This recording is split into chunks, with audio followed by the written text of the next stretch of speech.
할렐루야. 주님의 이름으로 문안드립니다. 우리 다 같이 사도신경으로 신앙 고백하심으로 6월 2일 금요일 새벽 예배를 시작하겠습니다. 나는 전능하신 아버지 하나님 천지의 창조주를 믿습니다. 나는 그의 유일하신 아들 우리 주 예수 그리스도를 믿습니다.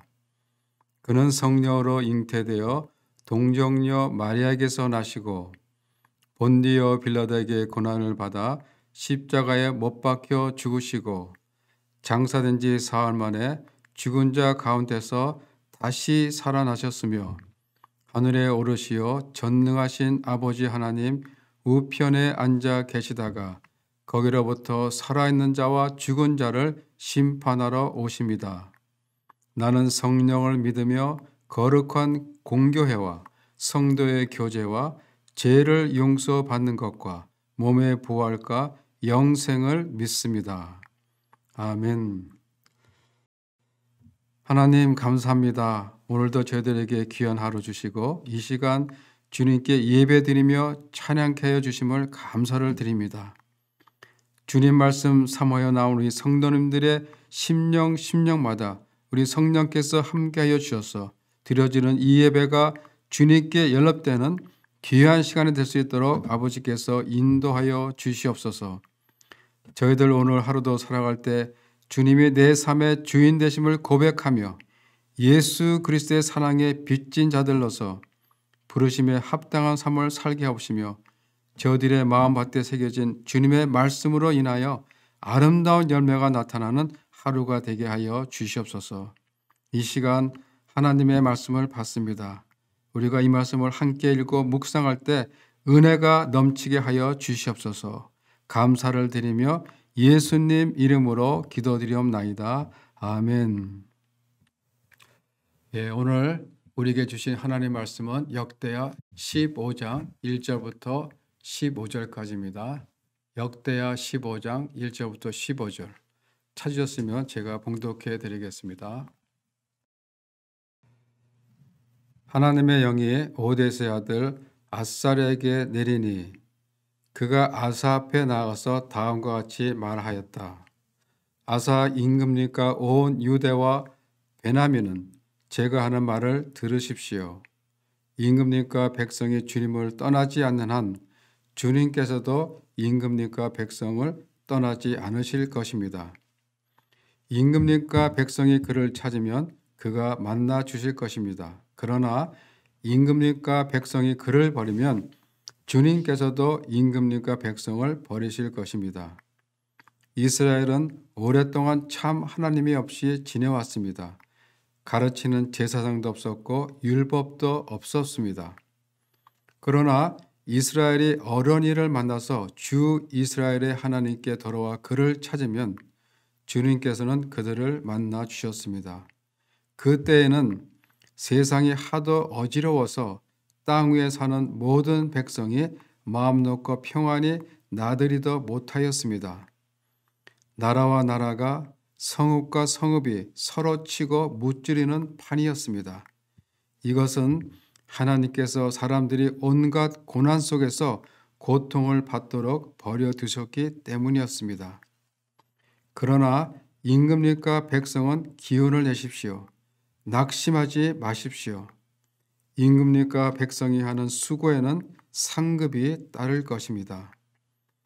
아사는 이 모든 말 곧 오데스의 아들 아사랴 예언자가 전해주는 예언을 듣고 용기를 내어 유다와 베냐민 온 지방과 에브라임 산간 지역의 점령 지역 성읍에서 역겨운 물건들을 없애버렸다. 그는 또 주님의 성전 현관 앞에 있는 주님의 제단을 보수하였다.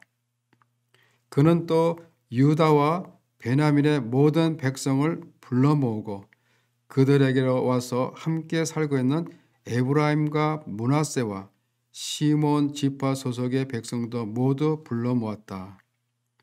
주 하나님께서 아사와 함께 계시는 것을 보고 이스라엘에서도 많은 사람들이 아사에게로 모여들었다.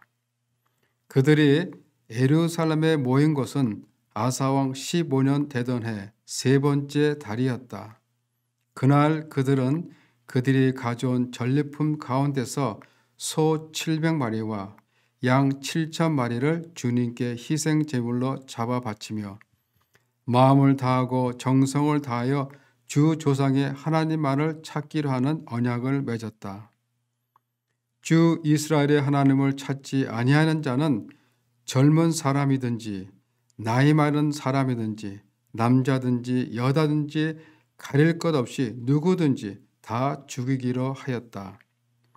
사람들은 함성과 쇠나팔 소리와 뿔나팔 소리가 울려 퍼지는 가운데 주님께 큰 소리로 맹세하였다. 온 유다 백성은 이러한 맹세를 하는 것이 기쁘기만 하였다. 그들은 마음을 다해 맹세하고 정성을 다해 주님을 찾았으므로 주님께서 그들을 만나 주셨고 사방으로 그들에게 평안을 주셨다. 아멘. 주신 말씀 다시 한번 천천히 읽으시면서 개인적으로 묵상의 시간을 가지시기 바랍니다.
역대하 14장부터 16장까지는 남유다의 세 번째 왕인 아사의 통치 행적을 기록하고 있습니다.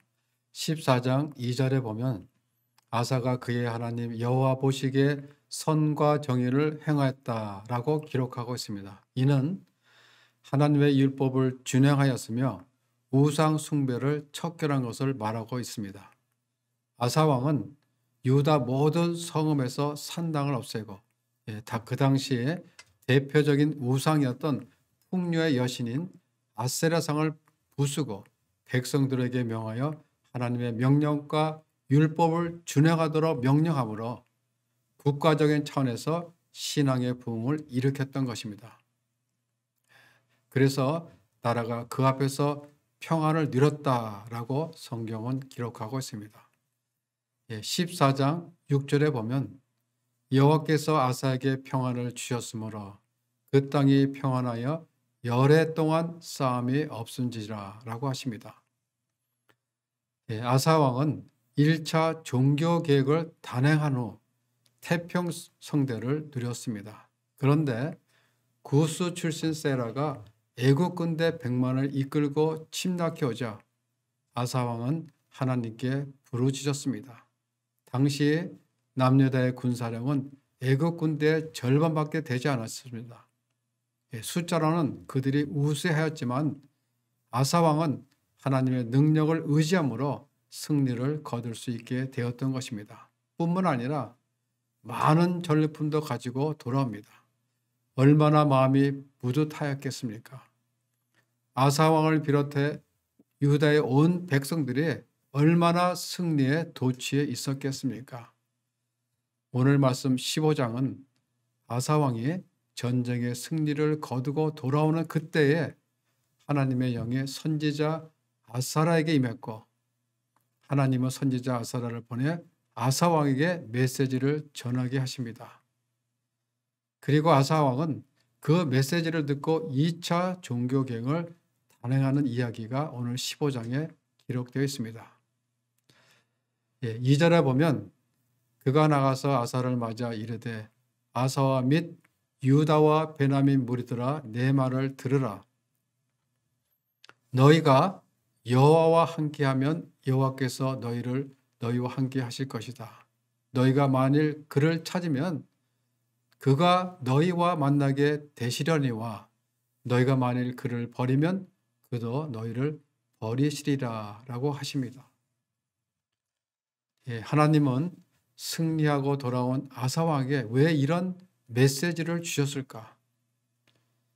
전쟁의 승리에 도취되어 있을 때, 이때가 위기라는 것입니다. 위기는 어려울 때나 혹은 힘들 때가 아니라 승리에 도취되어 있을 때, 모든 것이 평안하고 잘 나가고 있을 때가 위기라는 것입니다. 누구나가 평화로울 때는 느슨한 마음을 갖게 됩니다. 우리는 평안할 때일수록, 잘 나가고 모든 것이 평통할 때일수록 환난이 올 수 있는 위험한 시기임을 알아야 합니다. 바울이 그랬죠. 선줄할 때 넘어질까 조심하라 라고 하십니다. 서 있지 않는 사람은 넘어지지 않습니다. 내가 하나님의 은혜로 큰 축복을 받았다고 해서 하나님께서 마냥 나와 함께 해주시는 것이 아닙니다. 은혜를 받으면 받을수록 더욱더 하나님과 함께하고 하나님을 더욱더 찾아야 한다는 것입니다. 사람들은 어려울 때일수록 하나님을 찾습니다. 그러나 이제 좀 먹고 살만하고 이제 좀 평안하다고 하면 하나님을 잊어버릴 수가 있습니다. 아사왕은 위기에 처했을 때 하나님 앞에 나가 부르짖었습니다. 아사왕의 기도의 응답으로 하나님은 그 구스의 100만 대군을 물리쳐 주셨습니다. 그렇게 하나님을 찾았듯이 지금 전쟁의 승리를 한 후에도 하나님을 그렇게 계속해서 찾으라고 하십니다. 너희들이 계속 하나님과 함께하고 하나님을 찾으면 여호와께서도 너희와 함께 하실 것이다. 승리의 도취에서 하나님을 잊지 말라는 것입니다. 그러나 너희가 하나님을 잊어버리고 찾지 않으면 나도 너희를 버리시겠다라고 말씀하십니다. 승리 후 교만하지 말고 하나님 앞에 더 겸손하며 하나님을 찾으라는 것입니다. 그것이 지금 전쟁의 승리보다 더 중요하다는 것입니다. 우리는 어떠한 환경에 처해더라도 또 어떠한 상황에 처해더라도 그 환경과 상황이 좋든 나쁘든 항상 하나님을 찾아야 한다는 것입니다. 지금 아사왕과 남유다 백성들에게 중요한 것은 이제 신앙을 바로 세우는 것입니다. 하나님과의 관계를 더 견고하게 세우는 거죠. 아사왕에 주신 하나님의 메시지가 무엇입니까? 너는 하나님을 찾으라는 것입니다. 하나님을 찾기 위해서 어떻게 하라고 하십니까? 7절에 보면 이렇게 말씀하십니다. 그런즉 너희는 강하게 하라. 너희의 손이 약하지 않게 하라 라고 하십니다. 개혁의 의지와 용기를 잃지 말라는 것입니다. 그러면서 너희 행위에는 상급이 있다라고 하십니다. 여기서 상급은 이런 상이 아니라 행위에 대한 보응입니다. 다시 말하면 너희가 하나님을 잘 섬기면 평안하지만 그러나 하나님을 버리고 우상 숭배를 하며 심판이 있을 것이고 환난이 올 것이라는 것입니다. 그것이 3절부터 6절까지의 내용입니다. 너희들의 역사를 봐라. 너희들이 하나님을 떠나고 하나님을 섬기지 않았을 때 요란했고 힘들었다. 그렇기 때문에 너희들이 지금 평안하고 잘 나가는 것 같이 보이지만서도 계속해서 하나님을 찾는 일을 멈추지 말고 게을리해서는 안 된다는 것입니다. 만약 너희가 하나님을 찾지 않으면 어떤 상황이 된다고 하십니까? 3절의 말씀처럼 참 신이 없고 가르치는 제사장도 없고 율법도 없는 상황이 된다라고 하십니다. 율법도 없고 가르치는 제사장도 없다라는 것은 이스라엘의 타락한 종교적 상황을 단적으로 표현하는 말입니다. 그리고 하나님과의 관계가 완전히 무너졌다는 것입니다. 그래서 어떻게 되었다는 것이죠? 주민들이 요란하게 되고 사람들의 일상이 평안치 못하고 이 나라와 저 나라가 서로 치고받고 성읍과 성이 갈등하는, 즉 이스라엘의 평화가 사라졌고 이스라엘의 범죄로 말미암아 이방의 침입을 받아 고난을 당하지 않았느냐라고 말하면서 그것은 너희들이 하나님을 찾지를 않았기 때문이라고 말하고 있는 것입니다. 이렇듯 하나님을 찾기 위해서는, 즉 개혁을 하기 위해서는 너희의 마음을 강하게 하라는 것입니다. 강하게 하라는 것은 두려워하지 말고 마음을 담대히 가지라, 겁내지 말라는 것입니다. 정말 하나님을 찾는 일에 목에 칼이 들어와도 물러서지 않는 그런 결단이 있어야 된다는 것입니다. 그리고 그 결단이 공허한 메아리에 그쳐서는 안 된다는 것입니다. 또 뭐라고 하십니까? 손이 약하지 않게 하라라고 하십니다. 이 말씀은 뭐냐면 하다가 지치지 말라는 것입니다. 처음에는 잘합니다. 그러나 주위 사람들의 비난을 받으면 멈추게 될 수가 있습니다. 그렇기 때문에 마음속으로 강하게 마음을 먹고 결단을 하라는 것입니다. 결단한 일을 실천하며 삶으로 살아내도록 마음을 모여 강하게 가지라는 것입니다. 그래서 아사 왕이 이 말을 듣고 어떻게 합니까? 가장 먼저 행한 일이 무엇이죠? 마음을 강하게 하였다라고 하십니다. 그리고 그 강한 마음으로 남유다의 2차 종교개혁을 일으켰던 것입니다.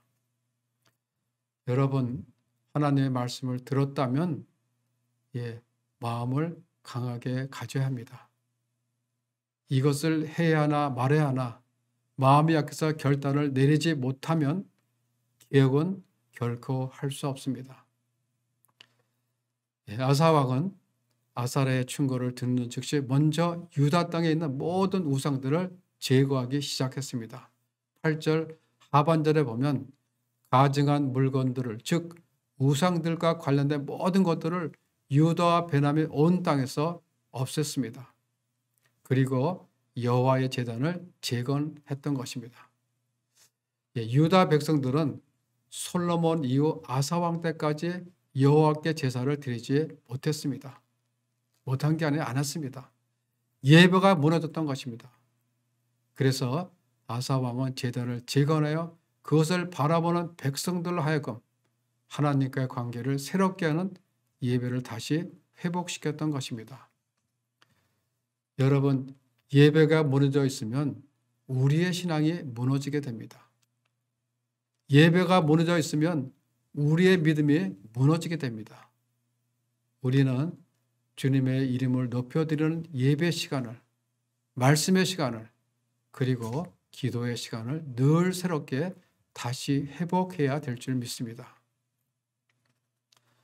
아사 왕이 여호와의 제단도 재건하고 모든 성읍에서도 우상들을 다 없애는 그런 진정한 개혁을 하니까 아사 왕에게 오는 사람이 늘어난 것입니다. 9절에 보면 이스라엘 사람들이 아사의 하나님 여호와께서 그와 함께 하심을 보고 아사에게 돌아오는 자가 많았다라고 하십니다. 아사 왕이 선지자 말씀에 순종하여 가증한 물건들을 없애고 제단도 재건하여 예배와 말씀으로 돌아오니까 이런 역사가 일어난 것입니다.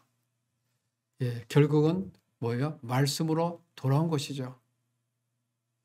마틴 루터가 종교개혁 때 내세운 기치가 무엇입니까? 오직 성경입니다. 여러분, 영적 부흥의 본질은 말씀으로 돌아오는 것입니다. 우리도 마찬가지입니다. 우리가 온전한 믿음의 본이 되려면 먼저 내 마음을 강하게 하고 내 집안, 내가 속한 공동체에 가증한 물건부터 없애야 합니다. 특히 우리의 마음속에 있는 가증한 것들을 없애야 합니다. 그리고 여호와의 제단을 다시 새롭게 쌓으며 말씀으로 돌아가야 합니다. 그리고 예배를 회복해야 합니다. 그러면 떠났던 자녀들이, 떠났던 배우자가, 떠났던 형제들까지도 하나님께서 나와 함께 하심을 보고 돌아오게 된다는 것입니다.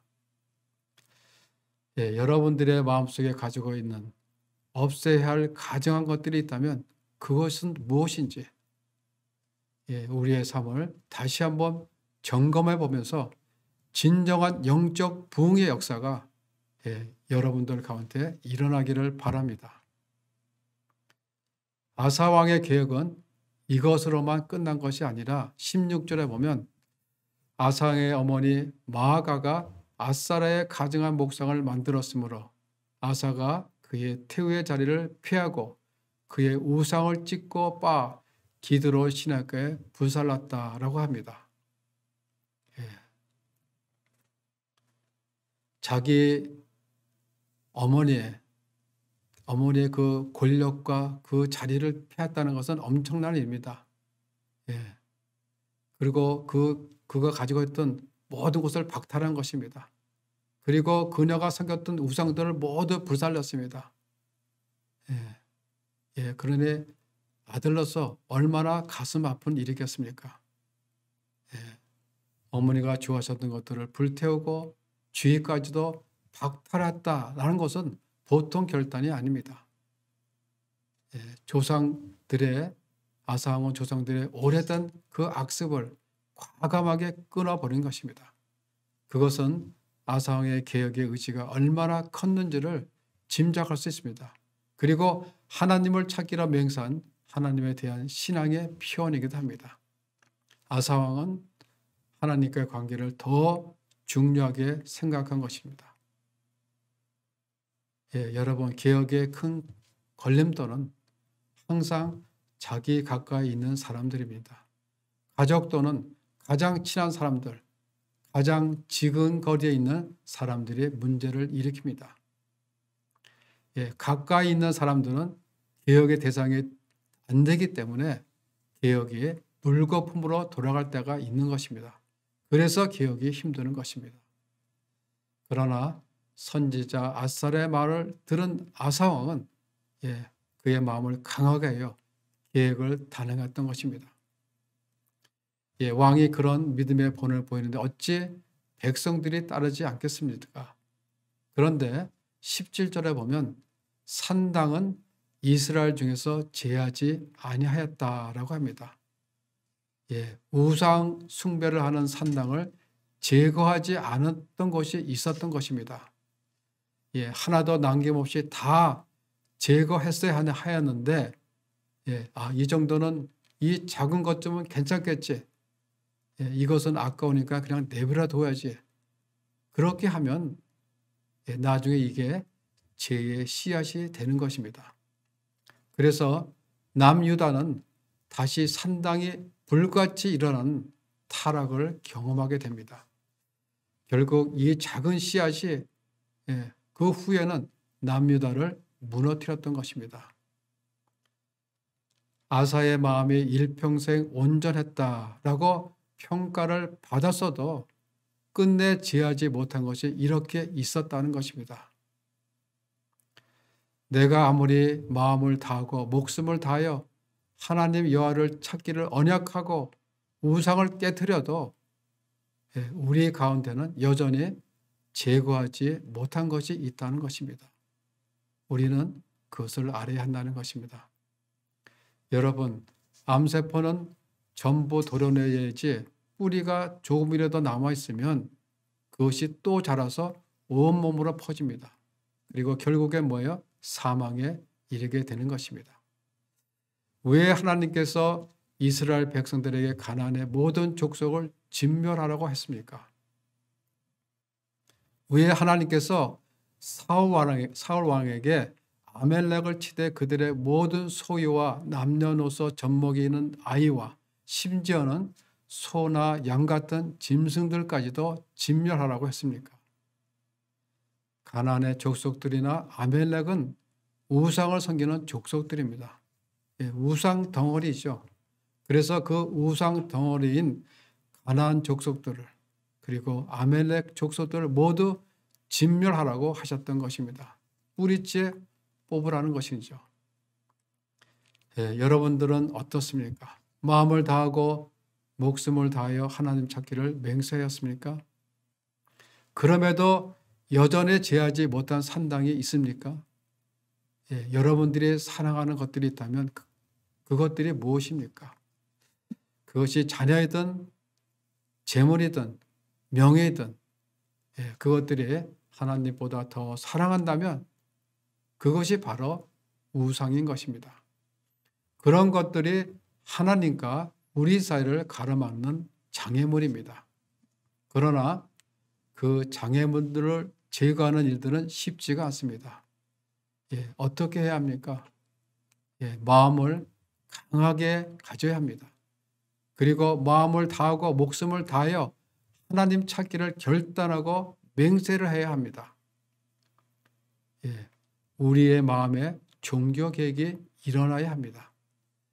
아사 왕과 예루살렘에 모인 백성들이 어떻게 하였습니까? 그들이 하나님께 제사를 드리고 함께 통회하며 목숨을 다해 하나님 찾기를 언약하자라고 맹세를 합니다. 15절에 보면 온 유다가 이 맹세를 기뻐한지라 무리가 마음을 다하여 맹세하고 뜻을 다하여 여호와를 찾았으므로 여호와께서도 그들을 만나 주시고 그들의 사방에 평안을 주셨더라 라고 하십니다. 온 유다가 하나님을 찾기로 맹세했을 때 하나님도 그들을 만나 주셨습니다. 온 백성들이 하나님께 예배드리고 마음과 목숨을 다하여 여호와 찾기로 맹세했을 때 하나님을 열심히 찾은 결과는 어땠습니까? 결국 아사왕의 종교개혁의 궁극적인 열매란 무엇이죠? 사방에 평안을 주셨다고 합니다. 사방의 평안을. 이 말은 내 마음의 평안을 넘어서 내 주변의 모든 상황들 속에서 평안이 찾아왔다는 것입니다. 다시 말하면 우리의 삶의 모든 영역을 평안케 해 주셨다는 것입니다. 실제적으로 평안은 살럼이 아니라 하나님께서 우리에게 쉼을 주시는 것입니다. 싸움과 고통, 분열, 갈등이 없는 그런 안전함을 주신다는 것을 의미하는 것입니다. 여러분, 우리가 하나님을 열심히 찾으면 내 마음의 평안을 넘어서서 가정이 평안하고 직장이 평안하고 사업장이 평안하고 그리고 사회가 그리고 나라가 평안한 것입니다. 평안은 하나님이 주시는 가장 큰 축복입니다. 마음을 다하고 목숨을 다하여 여호와를 찾았으므로 여호와께서 그들을 만나주시고 사방에 평안을 주셨더라. 이 말씀처럼 전심으로 여호와를 찾으심으로 우리 하나님께서 주시는 그 평안이 우리 섬기시는 성도님들의 가정과 직장, 사업체 등 모든 사업 현장에서 함께 있기를 주님의 이름으로 축원합니다. 기도하겠습니다. 하나님, 저희들 하나님을 찾는 일에 마음이 쉽게 흔들리지 않도록 저희들의 마음을 강하게 하여 주시옵소서. 우리의 결단이 좌로나 우로나 치우치지 않도록 전심으로 하나님을 향하게 하여 주시옵소서. 그리고 우리의 손이 약하지 않게 하시어 공허한 메아리에 그치지 않도록 실천하는 삶을 살게 하여 주시옵소서. 그래서 하나님을 찾는 믿음으로 인해 우리의 삶의 현장에 하나님이 주시는 평안함을 누리는 저희들 모두가 되게 하여 주시옵소서. 감사를 드리며 예수님 이름으로 기도드리옵나이다. 아멘.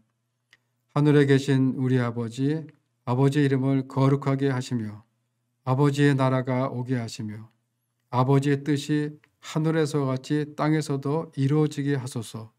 오늘 우리에게 일용할 양식을 주시고 우리가 우리에게 잘못한 사람을 용서하여 준 것 같이 우리의 죄를 용서하여 주시고 우리를 시험에 빠지지 않게 하시고 악에서 구하소서.